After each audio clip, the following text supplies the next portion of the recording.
I'm Renee Ritchie, and this is Vector.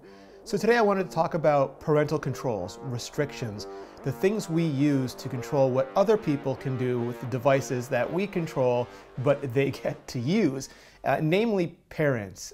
This is a big topic lately, and I'll get into why in just a minute, but I'm going to give you a quick example. So on an iPhone or iPad, you can go into Settings, and then the General tab here, and you can go down to Restrictions.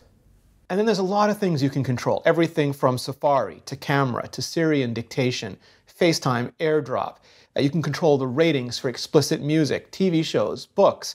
You can also do privacy, location, contacts, calendars, reminders, photos.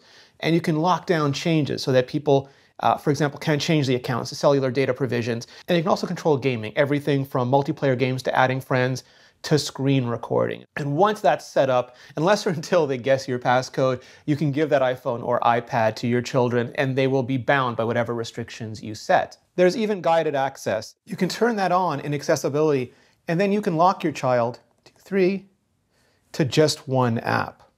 But recently the topic of parental controls and restrictions has gotten a lot more attention. And that's largely due to this open letter from JANA Partners and CalSTRS to Apple Incorporated, the board of directors of Apple Incorporated. And it's up on a URL called thinkdifferentlyabouTkids.com. And they put it this way: more than 10 years after the iPhone's release, it is a cliche to point out the ubiquity of Apple's devices among children and teenagers, as well as the attendant growth in social media use by this group. What is less well known is that there is a growing body of evidence that, for at least some of the most frequent young users, this may be having unintentional negative consequences. So Apple responded to this. They sent me a statement. They sent a few other people a statement. And here it is.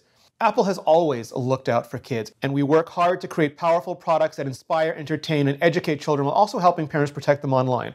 We lead the industry by offering intuitive parental controls built right into the operating system. And we'll skip down to the conclusion here. We think deeply about how our products are used and the impact they have on users and the people around them. We take this responsibility very seriously, and we are committed to meeting and exceeding our customers' expectations, especially when it comes to protecting kids. And earlier on they said, we have new features and enhancements planned for the future to add functionality and make these tools even more robust. And when rumors hit that iOS 12 was going to be scaled back, that Apple was going to focus on reliability, this was one of the few features which was reportedly not on the chopping block, Apple's emphasis on these parental controls, likely because of all the attention it's been getting. Case in point, the Wall Street Journal, Parents' Dilemma, when to give children smartphones. The battle for the attention of America's children pits parents against some of the world's most advanced companies. It is a fight as lopsided as it sounds. Well, actually, it's a lead. It's an article as lopsided as it reads. And then, is your child a phone addict? On the heels of two large Apple investors urging the company to address kids' phone addiction, many parents may be wondering, how do I know if my child is addicted to his or her smartphone? And how can I prevent problematic overuse? So we went from a letter designed to get attention to a ton of attention from Wall Street Journal, from New York Times. It's a very deep issue. It's a very broad issue. It has a lot of facets. And I sort of want to step back and look at the gem. And to do that, I'm bringing on a guest. Joining me today, we have my good friend, frequent co-host, Georgia Dow. How are you, Georgia? I'm good. So you went to school for like a long, long time. I did. I did a degree in psychology. I did a degree in education. I dropped out and got into computers and you just kept going. You did well for yourself, though, so it worked out. Not too bad. Yeah. So you had education degree and psychology degree. And you worked as a teacher for a while. I did. And you're a mother. And I'm a mom. And you're a chronic overachiever.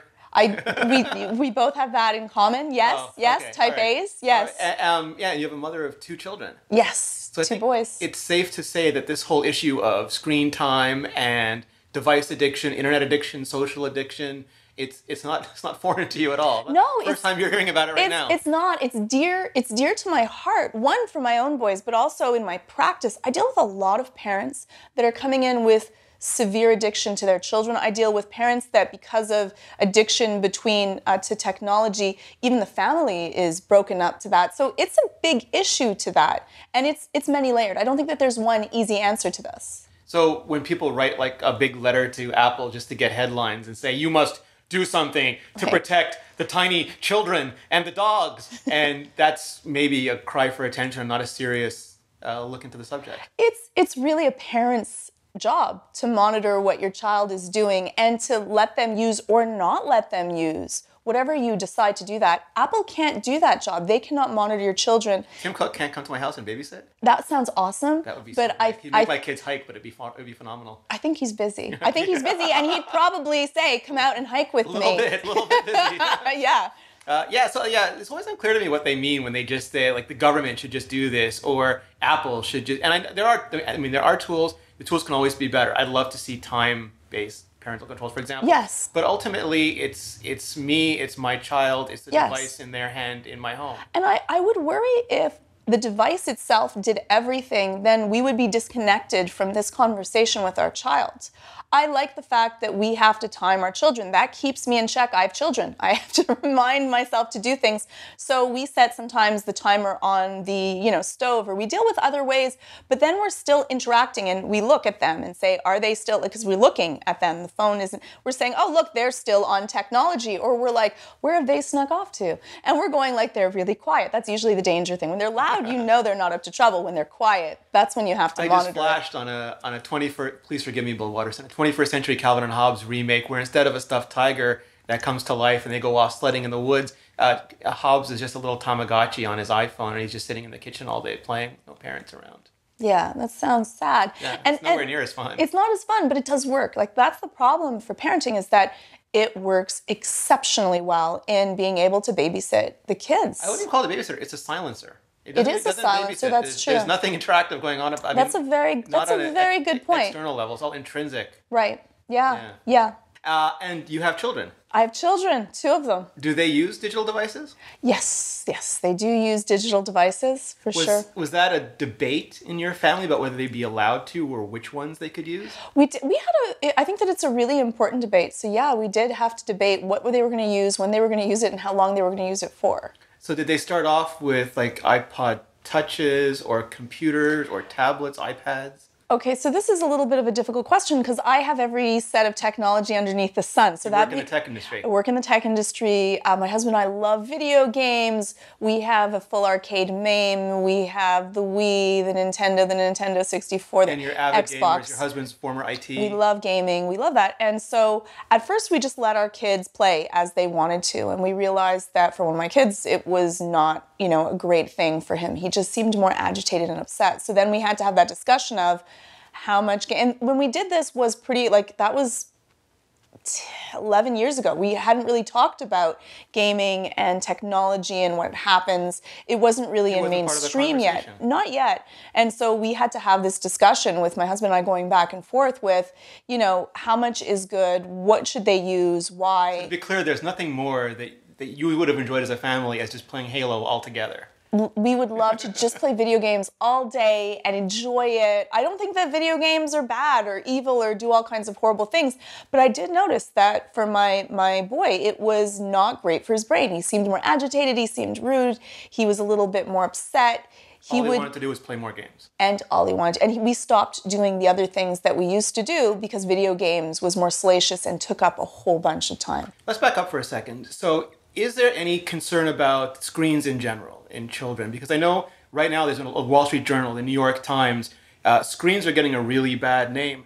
But we didn't just invent them. People have had television sets for, I'm going to say 50 years, probably a lot longer than that. And we've had movies and things. We've been looking at screens as a species for a long time. Right. So I'll go on the controversial say, they're not bad for you, but they're not good for you either. We spend a lot of time passively looking at screens. And so TV, you're not really doing anything great. You're not evolving anything to it. But they're not highly addictive, such as social media and other video games. So screens in and of itself, technology in and of itself, you do for your developing child's brain. It's good that you monitor how much time they spend looking at any screen. And I would say that for doing almost anything. You just want to monitor it. So it's not so much the screen, but it's if the screen is overwhelming, you miss out on other things.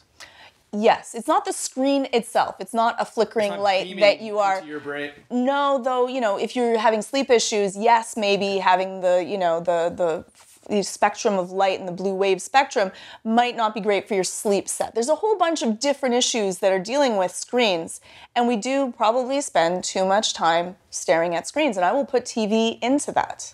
I have many, many feelings about this issue. I feel on one side that as a society, we've lost our ability to take personal responsibility for a lot of things. So when I read the shareholder letter, the Jana Partners and CalSTRS letter, to me, this is an attention grab. This is, hey, we've put Apple in a headline. We'll get a lot of attention for this new initiative that we're launching. Right. And I always sort of doubt the motivations when that happens, because as far as I know, Apple is, they're not doing everything they can. No one ever does everything they can, but they're doing a lot. They've had parental controls in iOS for years, in Mac OS. And they're not all the controls that everybody wants, but they have like iOS configurator if you want to get complete mobile device management on your family. Right. So you have a great deal of control. But I feel like we as individuals and we as parents have to take that control as well.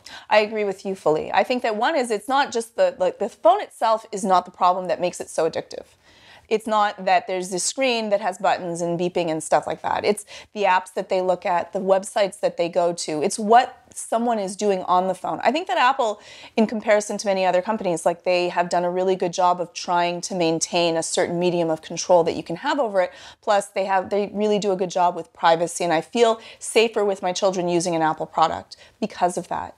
And so I think that you're right. Parents and teenagers themselves need to take a certain responsibility of what do you choose to spend the time at and what age do you want your child to be able to deal with that. And so when we went through this, when we were deciding what would we allow our children to do, it wasn't Apple's fault that we had this problem. Video games, television, different types of social media, they're out there, and we have to now navigate what are we going to allow our children to do. And I think it's a parent's job when your child is young to be able to help them learn, restraint, because you can't give someone a highly addictive set of technology and apps and just let them run wild with it. You can't use it as a babysitter and then demand works. that the state control how the baby is being sat. You're absolutely right, but it works so well. They're so quiet. They're so quiet, and that's what most parents that come in, and I have a lot of phone addiction, gaming addiction, social media addiction that I deal with. We hear the term addiction a lot, but how is it?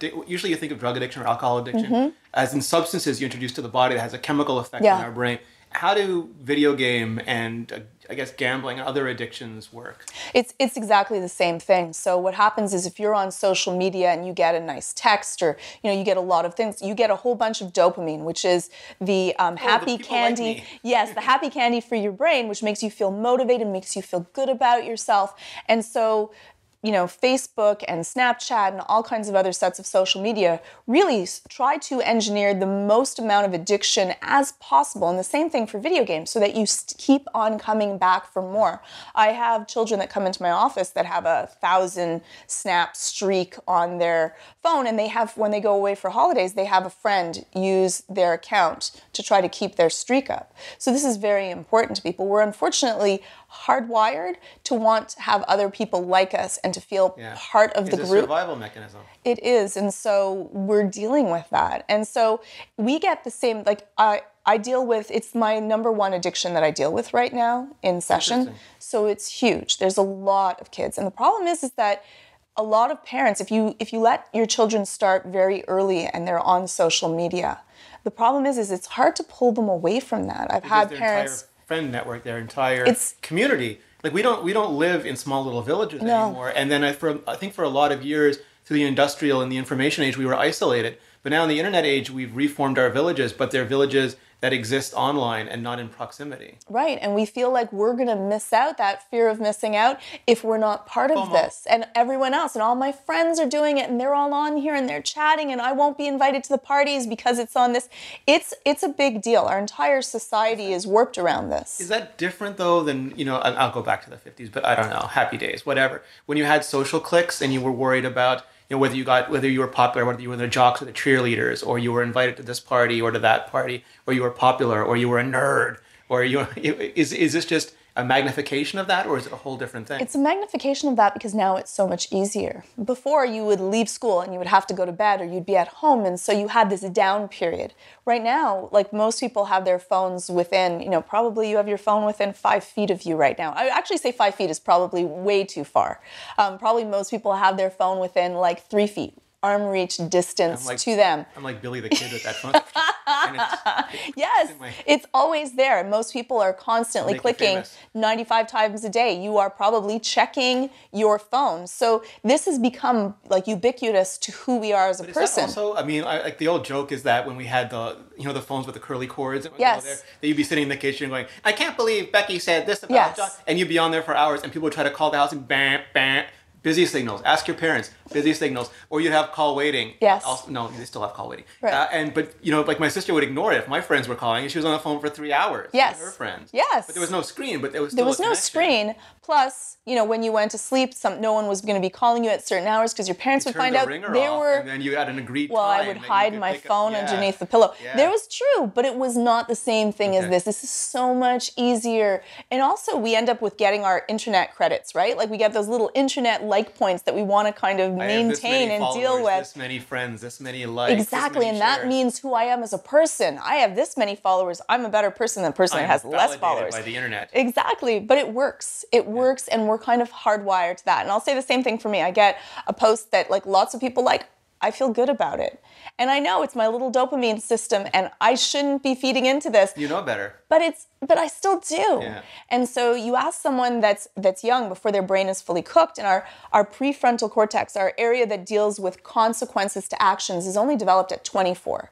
So now put this highly addictive item in front of a 14-year-old, a 16-year-old, and you're going to expect them to self-monitor this? It's impossible. So if self-monitoring... Or it's hard, not impossible. Well, it also depends. Like some people are have incredible self-discipline. Yes. Like I know people who've just quit, like I'm never going to smoke again. And they literally never smoked again. It's true. And there are other people who just, they have absolutely no self-control. It's like, I'm never going to... Like just like not a second. Though I have an easier time getting people off smoking and drinking than I do off of technology. So the old thing was back before mobile, the whole mobile revolution is just you don't have a computer in your kid's bedroom. The computer was in the family room, the kitchen, the TV room, so it was public and you couldn't really use it behind the door. But now mobile devices are with us all the time. How does that change the dynamic? Well, I think that, again, when you're dealing with young children, you have to decide when do you want them to have what device and what controls are you going to have on that device to it. And at what age is that proper? We want to try to wait for social media so they don't get the part of their brain that deals with addiction and the wanting for others to validate them to be developed later on so that their brains are a little bit more calm before they get cooked to that. So what I would say is that you want to keep a child's, especially if they're 12 years old, or maybe even your child is using technology at 7, to less than an hour a day. That's what we're looking at. And so for us, we don't have our kids use, where we've gotten to now is they don't use during the week. That's for school and for other things. And on the weekends, they can then use up their time. We have a payment system. So they get good grades. They can earn points to be able to play video games or watch TV or deal with other things. So we try to monitor that way so that we can kind of curb it. So that, to me, that is outside the purview of government or businesses. Like there's a whole layer before I want Apple or anybody involved. That of course. Like the home is like a secure area. You come in, the drawer gets open, the devices go in, it closes, it locks. It's like, the Joker's having his meeting with the Legion of Doom and you don't want anyone eavesdropping. Right. So you got to put all the devices away. And that's an absolute way to control it. You need to take care of this. This is not anyone else's job to be able to take care of what happens with your child on the device. Because, you can't hold Apple accountable to that. It could be also the Xbox, or it could be TV use. It could be many other things to that you should be parenting your child. And a lot of parents say to me, well, but they'll be upset and they might be looked at as weird because everyone else is doing it. You have to parent your child to make sure that you're doing what's best for them. And again, we're also dealing with personality types. So for some kids, it wouldn't make as much of a difference. They might be very, very calm in nature. They may be someone that's very good for moderation and don't lead towards having addictive tendencies. And so in that case, then it wouldn't matter as much how much time they spend on it. So you also have to look at what is their interaction with that. But it's your responsibility, even if they're upset. Your job is not to always make them happy and love you. Your job is to equip them with the skills to be able to mediate and moderate and deal with life. And that's in general. I think we've become a culture where we just feed instant gratification and ego gratification. And mobile devices are so good at that because they're on in a flash, they're interactive in a flash. and we get rewards so quickly. It's like we're punching that little button Yeah. over and over again. Yeah, and they're quiet and calm during this period of time. And so whenever I deal with outwardly, and inside their brainwaves are actually going, they're very high. They're microwaving themselves. They are. We always say you're melting your brain. And you're not really melting your brain, but you're not adding anything to it. You're not learning patience, you're not learning forbearance, you're not learning resilience, you're not learning coping skills. And delay. And you're not learning interacting with the physical world. Exactly, and it takes up a lot of time and space. So, every once in a while we'll do a game of video games and we'll play together as a family, but that does take the place of doing other things where we might be interacting more. And that's the problem with technology, is we're often interacting with the technology instead of interacting with each other. And now we have a whole bunch of a full generation of children that are losing their social skills and manners and being able to be patient and wait, be bored, sit at a table and be able to wait. To a personal assistant instead of... Yes, exactly. How do you treat Siri? Yeah. But I say thank you. Yeah, you should. You should. But Canadian, I say sorry as well. It's really difficult. I often I talk to parents all the time, and I say, well, your child at, the age of 10 should be able to stay at the table for at least 2 hours minimum. And many parents look at me like that's like an insane amount of time for my child to sit at the table quietly and listen and be bored. We're not teaching them anymore some skills that they will need to be able to go through schooling in difficult periods of time. And that's our job.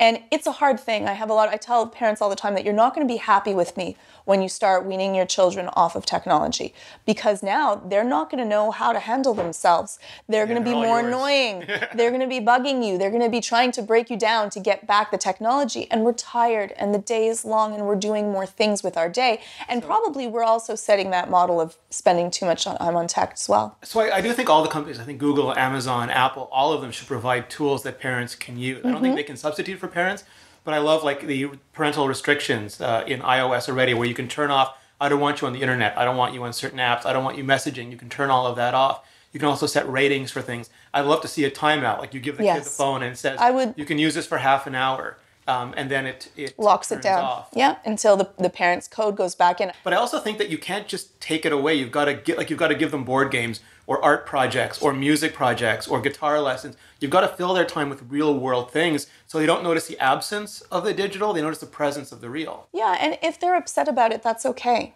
It's okay to have your child be upset sometimes because they're having to moderate different things. So I think that you want to make sure that, your technology is used in a public place, not somewhere where they're in their room and hidden away until they're of the age of 15, 16, where they then deserve to have some privacy and some time.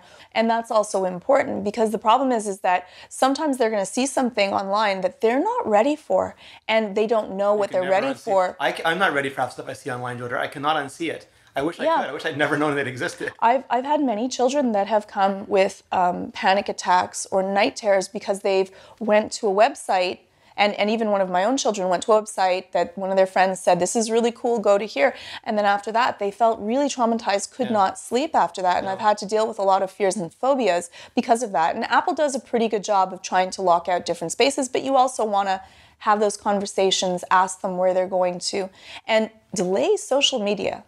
Like, you don't want them needing internet points online. One is people can reach out and get to your kids that way, but even if not, you don't want them having to feed into the machine of needing social gratification from others and strangers that are out there. You don't want to gamify social interaction. Yes. Yeah, I like that. There's this theory in security called defense in depth, which means that there's not one thing that'll protect you from an attacker. You have to have like the anti-malware, and you have to not click on links, and you have to have...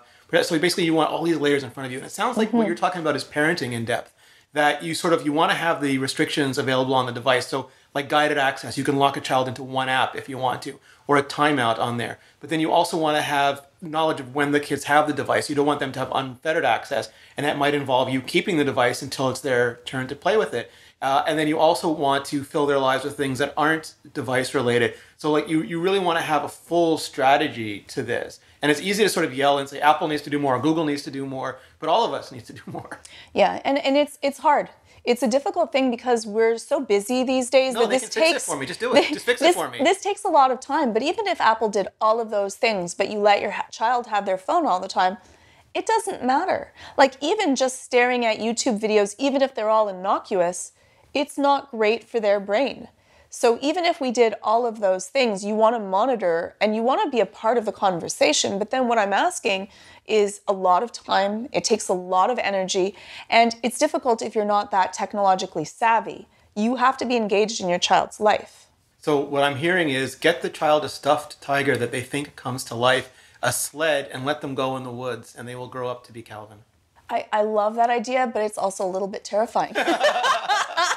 Don't let your child out in the woods alone. No, but it's difficult. It's difficult for sure. So if people want to learn more about your technique, do you have a whole video site that they can go to? Yeah, sure. You can check out anxiety-videos.com, and we deal with parenting there, boundaries and consequences, sleep issues, and all kinds of others. Awesome. If they just want to reach out to you on Twitter, where can they go? They can check me out. It's at Georgia_Dow. Thank you so much, Georgia. So where do we go from here? Obviously, iOS 12 coming this year will have even more restrictions, even more parental controls. But I'm interested more so in the conversation. Do you think there's enough parental controls? Are there too many already?